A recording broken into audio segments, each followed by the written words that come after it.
Welcome to Answering the Call, the official podcast of the 12th Man Foundation.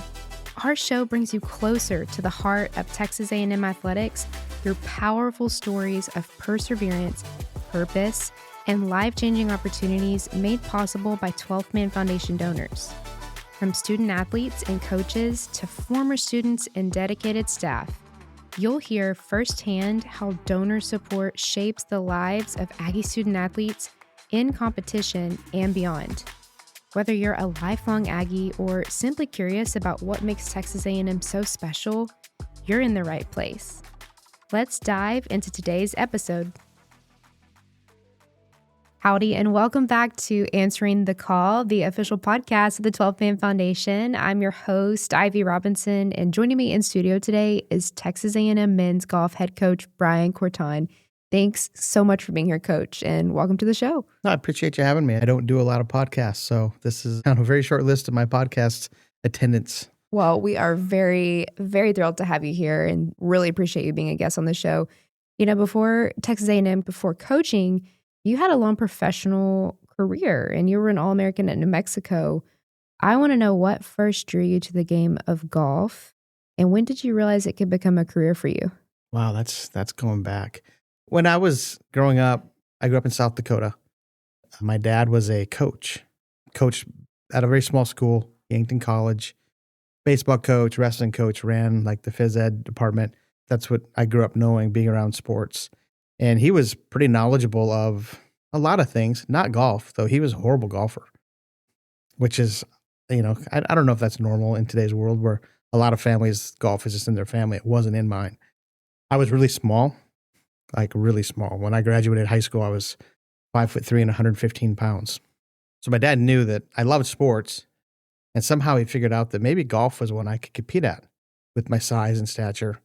Even though today's golfers are massive. I mean, you look at Scotty Scheffler or even some guys on our team. I mean, there's some big dudes, but yeah, I was able to get noticed, and I played enough junior competition and did well enough that I was recruited to play college golf. So it started with him believing that my athletic ability could overcome my size. And in a lot of ways, I think maybe it did. And going forward from that point, it was just success and then getting noticed and being recruited by John Fields, who was the coach at New Mexico at the time, who's now the coach at Texas. So my golf coach in college is my adversary. We're still friends. We're still close, but it's a fun little thing we go through. Interesting dynamic. Yeah, it is. So, but my dad just figured out and I had great support from my family, and I played at New Mexico, and it took a little bit for me to get my footing in terms of maybe playing well nationally. My last couple of years were really good, and it led to, me thinking that I could play professionally, and it was a freedom kind of thing too. So when I got to play professionally, I was my own boss. I was the CEO of me, so I got to make my own decisions and play and really chase a dream that if anybody would have seen me enter college or even in college would have thought there's no chance this guy could do it. So, and even to this day, I mean, I believe I'm the shortest guy to ever, stature-wise, to ever play on the PGA Tour with a regular carrying card. Thank you so much for sharing that. Such a cool background. Now, I want to know, what was the adjustment like moving from South Dakota to New Mexico? You're so naive when you're young. I didn't think much of it probably. You were just like, let's do it. It's a new environment. I knew where the golf course was. I could find the rec center. I could get to my classes. I had a good friend that we grew up playing golf together. He was an adversary in high school at a different school, in a different town in South Dakota. And we were friends, but he went to New Mexico too. His name was Brett Peterson. And, we ended up being roommates in college a little bit. But he was there, and there was a couple other guys that I'd known throughout the years. For some reason, there was a little South Dakota connection there, and I felt at home. I was naive enough to understand that I was someplace else, but my bubble was pretty small. I knew where the golf course was, and I knew how to get there. And yeah, the biggest adjustment was the food, probably. Yeah, I'm sure. Was the goal for you always to go pro, essentially, or was there a moment like in college where you really decided, yeah, this is something I want to do, or was there like a light bulb moment for you that you wanted to continue and then maybe even coach? I always thought I would be a coach. At some point, I didn't know what I'd coach, but I was going to coach. It ended up being golf. I loved basketball. I'm still a basketball junkie to this day. I watch a ton of basketball. And in college, I was the guy that was shutting down the rec and playing the 6 games at night. And I probably should have been studying. So March Madness is like your favorite. Love March Madness. I mean, I enjoy going to, in New Mexico, we had the Pit, which is a renowned arena, and went to every home game I could get to. I go to a lot of the games here. I don't, miss the SEC games for sure when I'm home. But yeah, so I knew at some point I'd coach. I didn't know coaching golf is a different deal because it's such a closed shop. There's very few programs. Overall at a level that's even remotely close to Texas A&M. So I didn't know how that was going to transpire, but there's a professional tour that goes through the Dakotas. They call it Dakota Tour. And these professionals go up there and play, and it's about a 8-week professional tour that plays the country club golf, and it's all pro-am stuff. And I'd met a ton of guys that came through there when I was a kid. And I just thought that was just awesome that those guys could travel around and play golf for money, get paid, and all they had to do was play golf. And I was beyond I'd see those guys come and I was like, these guys are so good. I'll never be that good, but I loved it, So that, I probably thought early on that, man, I'd just love to get a chance at that. Mm-hmm. And I don't know how it played out in terms of where that fell in the moment, but I thought maybe I could do it. I just knew that when I graduated from college and after having some success, that if I didn't chase it, I don't know if I would have been able to be a whole person. So I decided to chase it a little bit. And it took me a while. I didn't get right to tour golf, and a lot of grind on the mini tour stuff. I was always successful, made good money. So I never had to answer to anybody. Like I said, I was kind of the CEO of me, so I was able to do that out of my own pocket. But it took a while. So Yeah. I don't know. I didn't really have a let's do this moment. It was more of, I have to do this. I've given so much that if I don't do it, I don't know what I would think of myself. I'd rather give it all and fail than to not even have tried, I guess is kind of always my mentality. Mm-hmm. And in the end, I did. I gave it all, and it was, what a great ride. Yeah, it sounds like it. You just had that passion, and I guess you couldn't picture your life without the game of golf, right? And you were like, I've already invested this much time, and let's continue this. Yeah, something like that. Sports were such a big part of my life. It just became golf was my sport. So I just didn't know any other. I probably didn't know how to walk away when I was young. I would have been like, how do you even stop doing something that you've done with this sort of energy for that long? So yeah, it would have been an odd move for me to do that because that just kind of wasn't in my DNA. And fortunately, it worked out how it did. But shoot, I doubted myself. I'm sure there's plenty of other people that thought I was crazy, but man, I'm sure glad I stuck to it. Absolutely. Did any mentors or coaches or maybe someone from your family when you were coming up in college golf give you a piece of advice that kind of carried you through your collegiate years and into your pro career? My dad was a coach and very successful coach. Small school and the whole bit, but in his division of college athletics was incredibly successful, very highly thought of. And I spent a lot of time around him, and I lost him he was very young when I was just leaving college, just finished college when he passed. So I didn't really get a lot of professional advice from him, but in terms of the competitive nature of what you can and can do as far as just being a competitive person, I definitely got that from him. In terms of what he thought I was capable of was probably far more than I thought I was capable of. But he just had a way of making sure I was kind of just moving forward all the time. And he helped me move forward all the time and was incredibly supportive of all of it. And it didn't scare him one bit. And that was probably where I got the steadying feel that I could do it.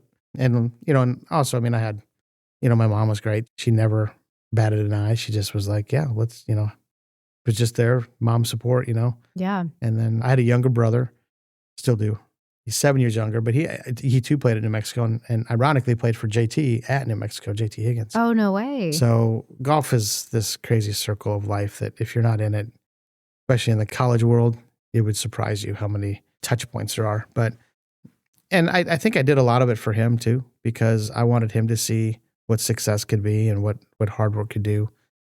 So I don't know. I think I drew a lot of inspiration from other people, but probably my greatest inspiration was the fact that I just don't believe in failure. And that was something that I was never going to accept.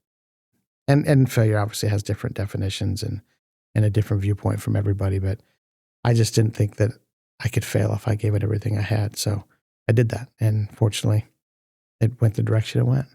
For sure. And such good advice. And staying on that topic of just success and not accepting failure, after your pro career, you moved into coaching first at New Mexico. How was it getting to return back to your alma mater and coach there?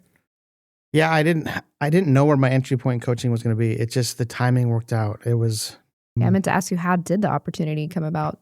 There's a pretty big backstory to this, so I'm glad we got a little bit of time. But I ended up back in New Mexico because I got married. I married my wife, Elaine, who played golf on the women's team in New Mexico.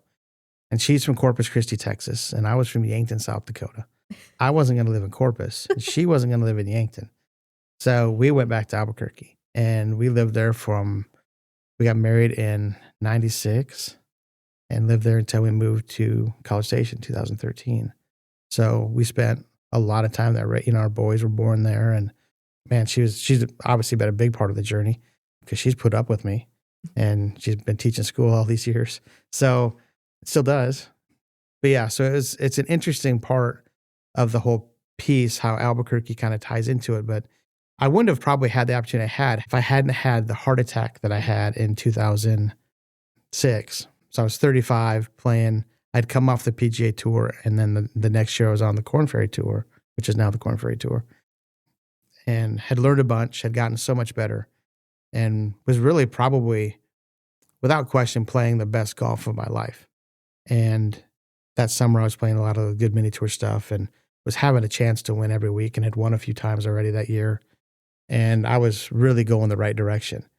And then in August, I was back at one of the Dakota Tour events at my hometown in Yankton, South Dakota, and I had a heart attack in the middle of the night. Just, oh my goodness! And that kind of derailed the whole thing. So I went through that, which again, failure wasn't an option. So I went through that. I was in the hospital for 8 days.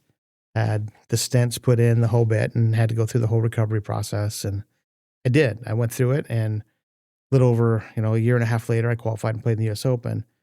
But to get to that point, that was kind of my pinnacle. In the recovery process, my goal was to get back to playing at a very high level. And I did that. I qualified and played in the US Open. And when I did that, it was kind of like the air came out of the balloon a little bit. I was like, okay, that's it. Mm-hmm. I mean, I've given this much. It's time for me to maybe do something different. Not because I wasn't still being successful or competitive.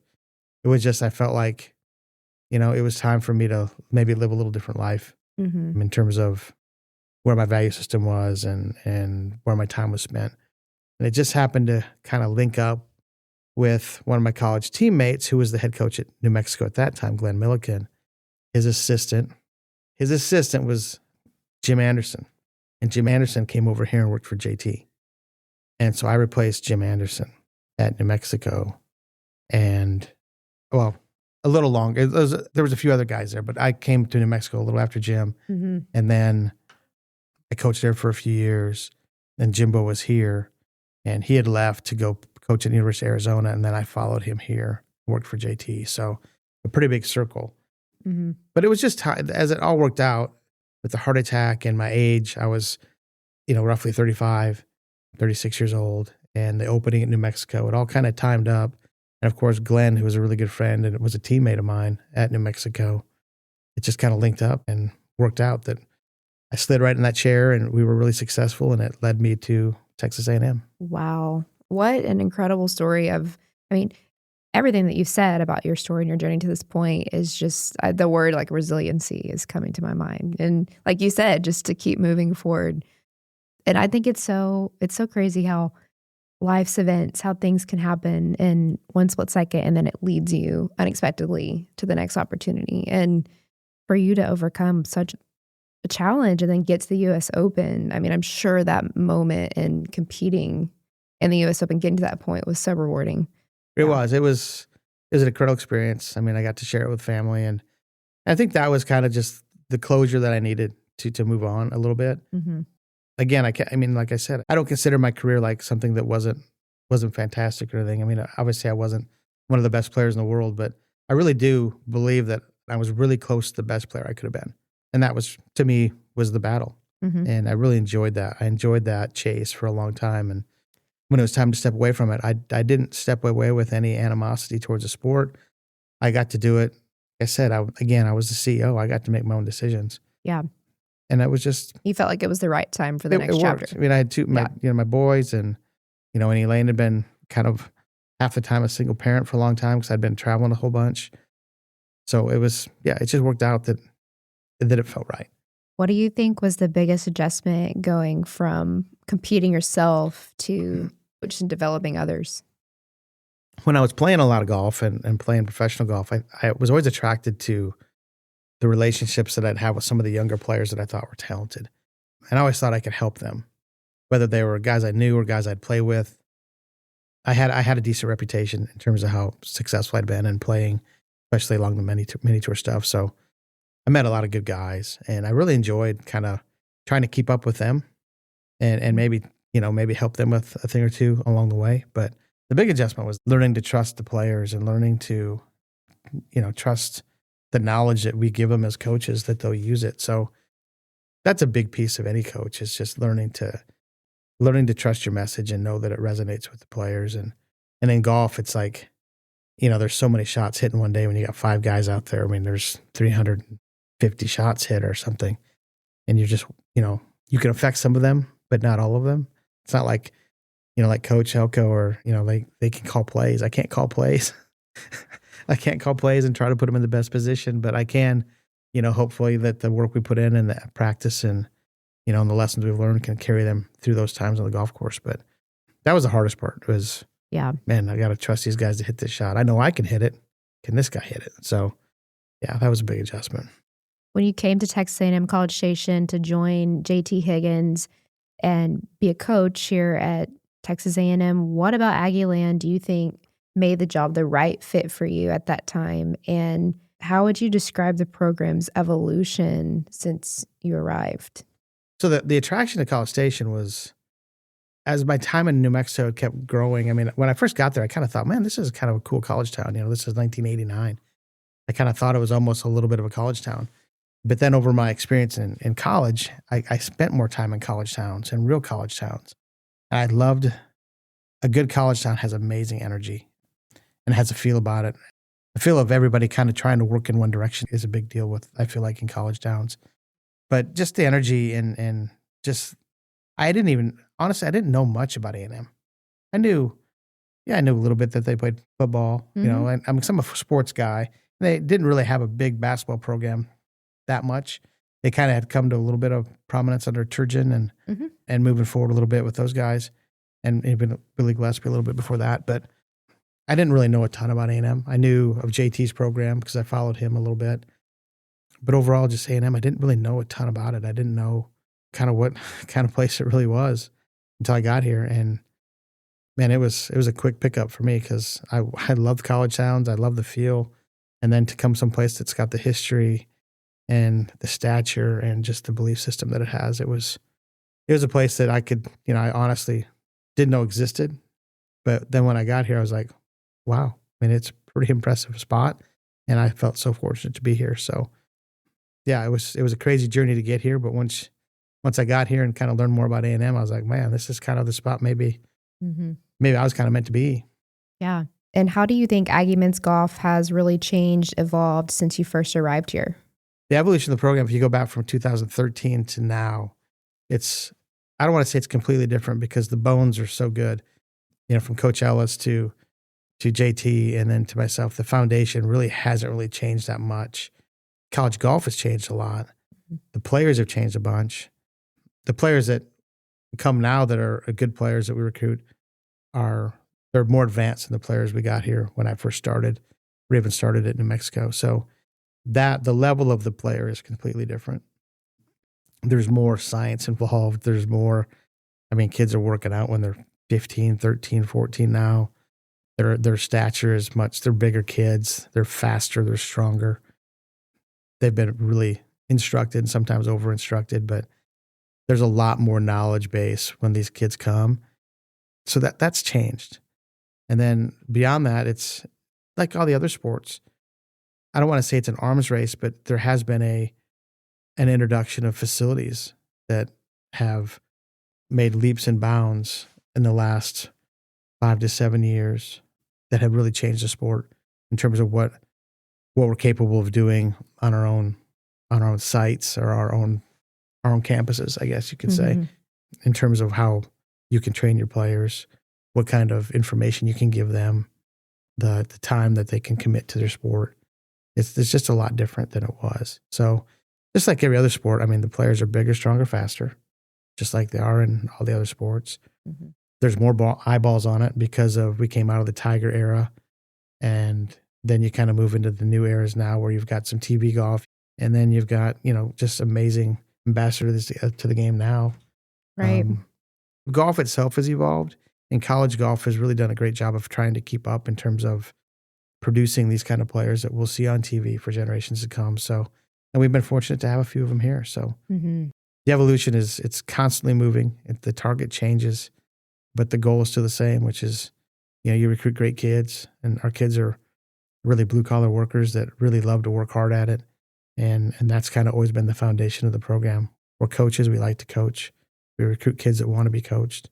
And then we work as hard as we can to give them the tools and opportunities to be successful in any way, shape, or form that we can.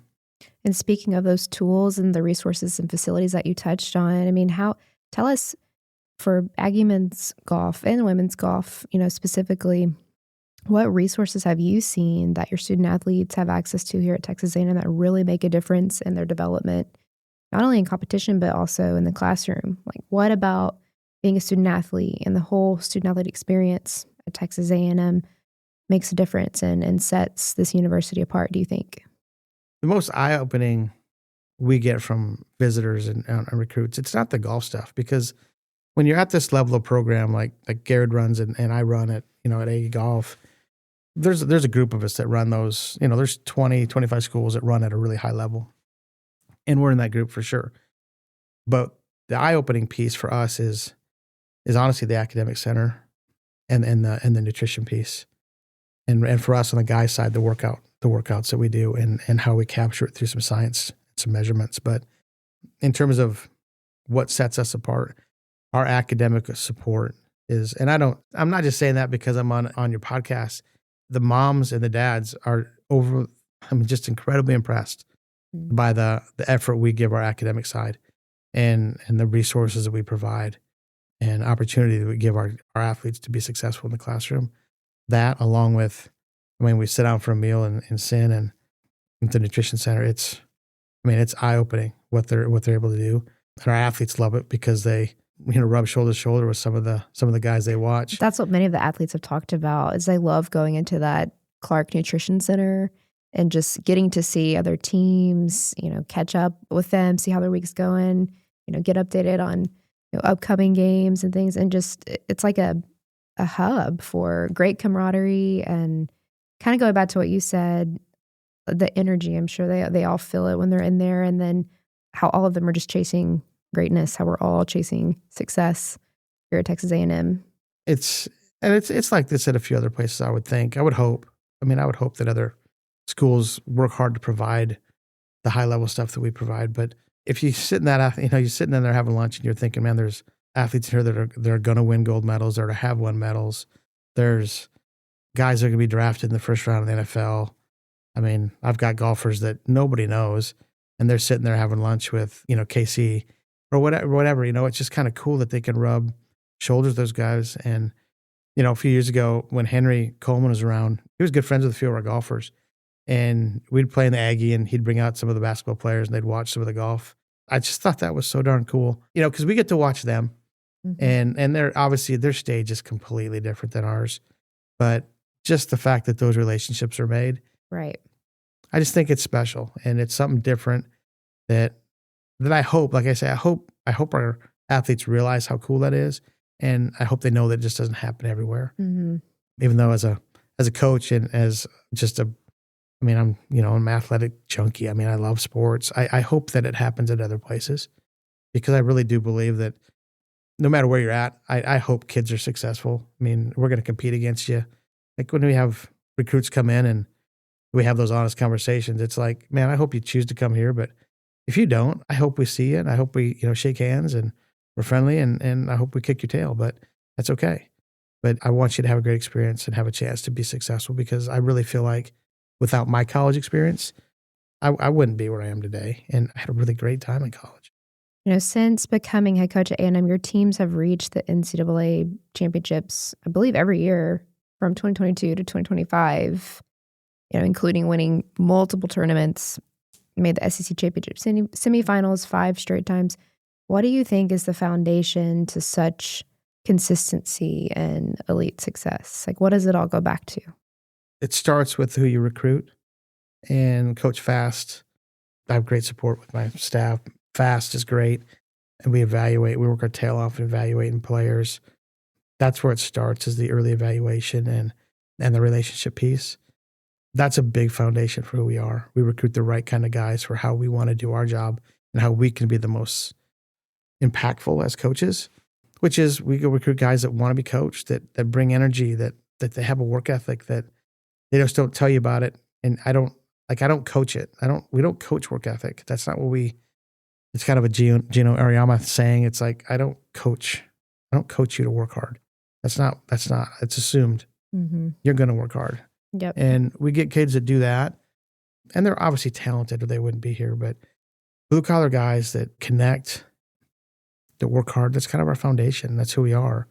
And when we're able to do that and bring those guys together, they tend to grow through the season. And we don't always start like ball of fire in the fall. That's not kind of who we are. We build and we build and we build. And these guys, I think they take on a little bit of our mentality. Like Fast is a little bit like me, is we move forward. We keep moving forward. And that's what these guys do, is they keep moving forward, and they have for the years that I've been here. They're talented for sure, but they galvanize that identity within who they are within our locker room. And they may not be the most known names. They may not be the guys that are invited to all these other places to go do things, but they're special players and special young men for sure. And when you get them all in the same room, going the same direction, we're all anybody can handle. And you've coached, speaking to that talent, some incredible players, including, Sam Bennett, Daniel Rodriguez, Jamie Montoya, William Pacey, and many others. And Sam Bennett's journey alone, winning the U.S. Amateur, becoming the low amateur at the Masters, was truly historic. What was it like to watch that unfold, knowing the work he'd put in beforehand? Yeah, Sam's special. It's different. If you were to categorize like work ethic or workers, or Sam definitely wasn't our hardest worker, and he would admit that. But he's just a competitive kid as they come, and when he played with purpose, he was amazing. But to have a front row seat caddying for him at Augusta, that was fantastic.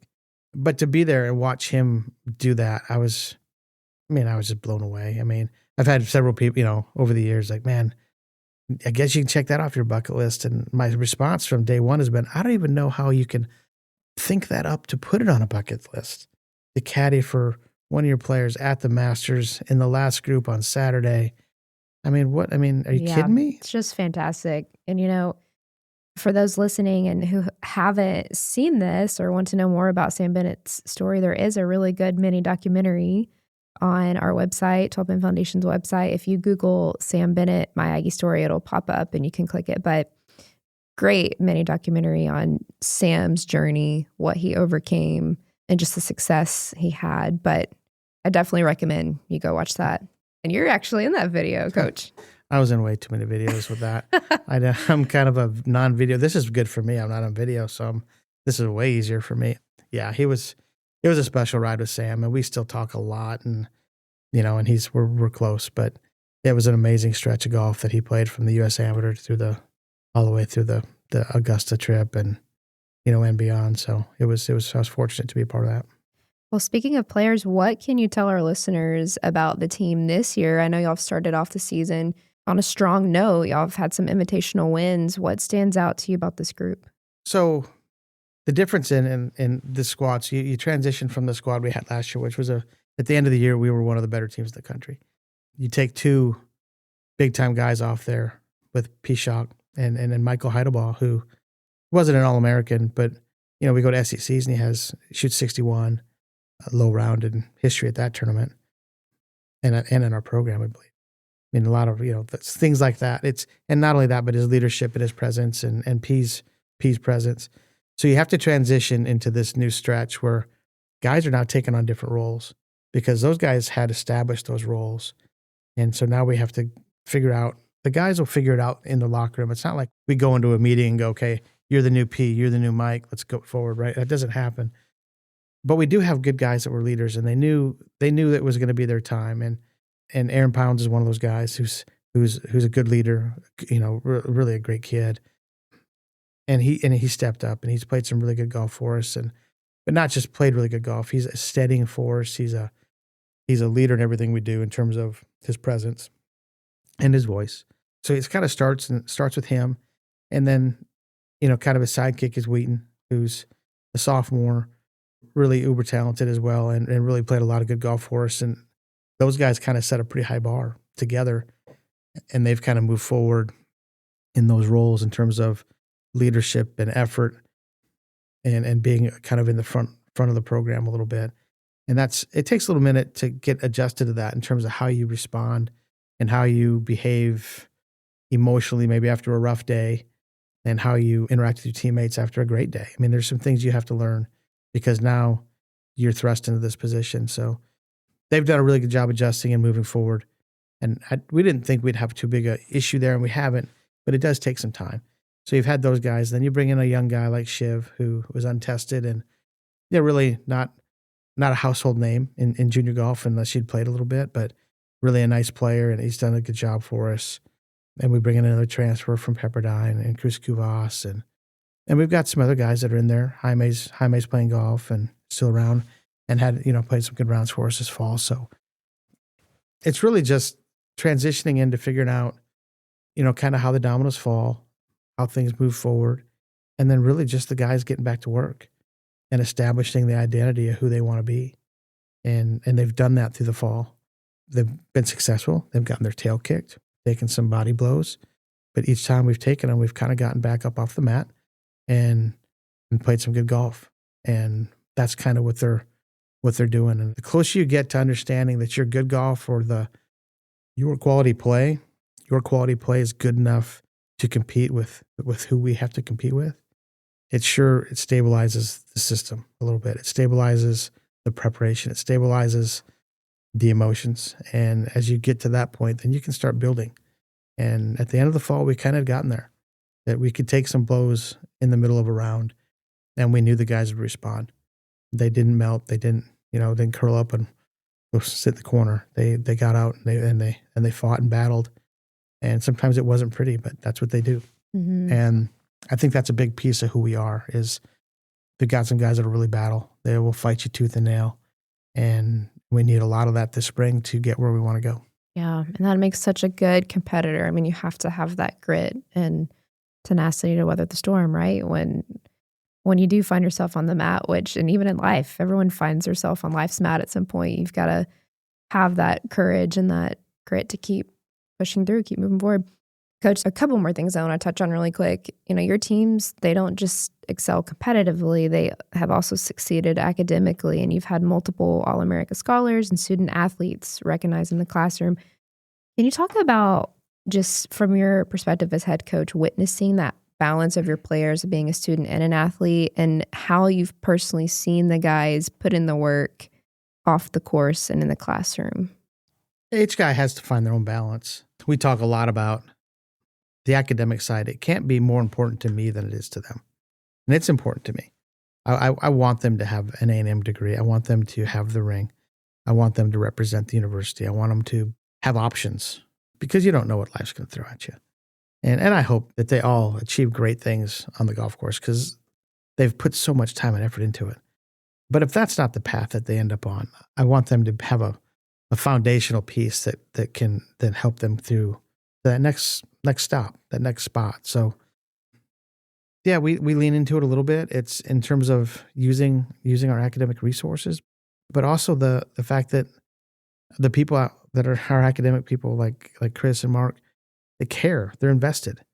And if they're invested and Coach Fast and I are invested, the players automatically know that it matters. And it kind of gives them a little bit more, I hope it gives them a little bit more, fuel.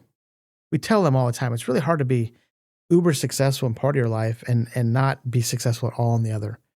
There's a balance there. And there can't be such a divide in where your success is. So for them to play their best golf, we talk about you need to be balanced in school. It sure makes it a lot easier to go on a trip knowing that your school's fine versus going on a trip knowing you're just dead in the water because you haven't been doing what you need to do in classroom. So we get great help from the academic people, and then there's really good energy about it. And on top of that, we communicate about it. We don't shy away from it. The questions are always asked in team meetings, and the guys are pretty honest about it.